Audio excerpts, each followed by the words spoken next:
What's up, everybody? Happy holidays. Andrew Sloss from Sloss Career Coaching. I am a senior professional career coach. Just a few more days until Christmas, so I hope you have gotten all your Christmas shopping done. I wanted to talk to you guys about a very important topic tonight. I just was speaking with a client of mine, and it's a very common issue that I run into, but she was very nervous about having to talk about compensation at a recent job interview. And it's one of the questions I get asked a lot by clients, by prospects, by people who know that I'm a career coach. How do I answer the compensation question? Do I have to answer the compensation question? It can cause a lot of anxiety for people to have to talk about money. And so I get it, but if you follow some really basic steps, you'll be well positioned and well prepared to answer the question about what your expectations are around compensation when interviewing for jobs. So, the first and one of the most important steps is you have to do your research. You have to figure out what does the role pay in my market. So, how do you do that? Well, it kind of depends on what market you're in. Obviously, if you're in a state like California or Colorado that has pay transparency laws, any jobs that are posted in those states require there to be at least a range, a salary range for those positions. Sometimes those ranges can be crazy, like there can be a $200,000 swing between the low and the high range. But at least you get an idea for the range. So in those states, you can typically go onto LinkedIn or other job sites and see what the pay range is in those states, or New York or Florida, things like that. So that's one way you can go about it. There's also salary.com and payscale.com. Those are two websites you can do some research on to get an indication of how much position is getting in the market. Now, those two sites, they are self-reported sites, so you have to take it with a grain of salt because people who are working in those jobs are putting what their salary is. I like to think that people would put their actual salary in order to help others out, but you just never know. So you do have to be a little bit careful. You can't rely solely on that. You need to compare what you're seeing on those websites to what you're finding in job postings and things like that. So that is step number one. You have to figure out what is this job pay in my market.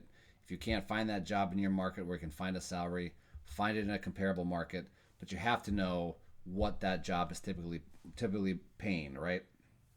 Step one. Step two, you need to determine what is the lowest amount you'd be able to accept in compensation and still be okay accepting the role.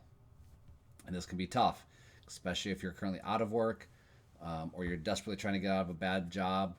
It can be difficult to adequately put a number on that because sometimes you just want to get out of your job so badly, or you want to find a new job so badly you're willing to take anything and you're willing to work for anything. You got to be very careful not to do that because that's a real fast way to take a huge step back in your career, from an earnings perspective that you might not be able to get back. So you need to sit down and figure out what is the lowest that I can accept and still feel like I'm not being taken advantage of at this job.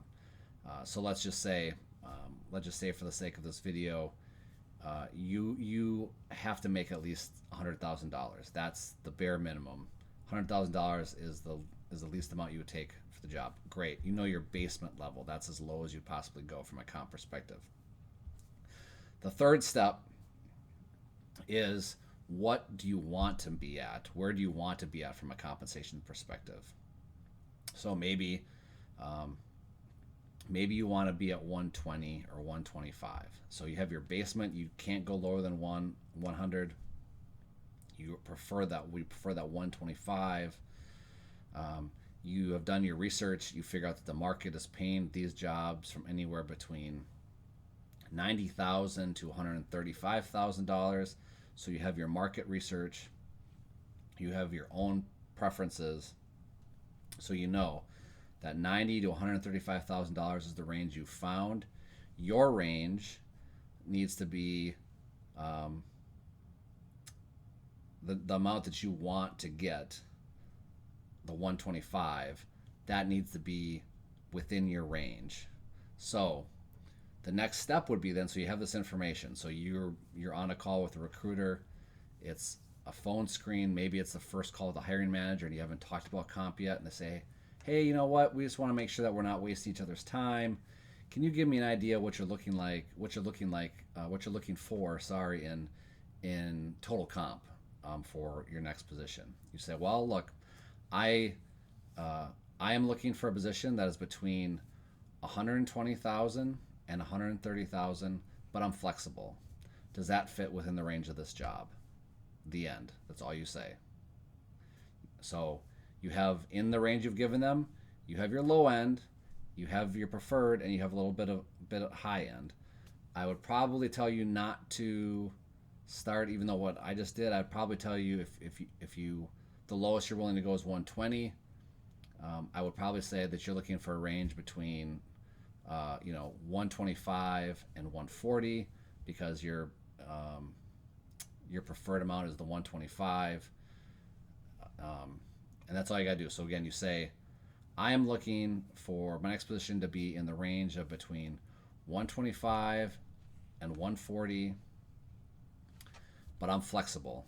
Does that fit within the budget of this position? And again, you don't say anything more. You stop there and you let the recruiter or the hiring manager whoever you're talking to say yes or no. And if they say yep, not a problem, great. All green lights, you're ready to go. If they say no, you know what, we're really looking, that 120, 125 is really on the high end of what this job would pay. Then you would have to make the determination: is it worth your time to go through all the rounds of interview they might require only to get offered 110 or 115, which is well below what your basement was. So you have to kind of figure that out for yourself, what that might look like. So again, do your research, know what the market is paying for those positions.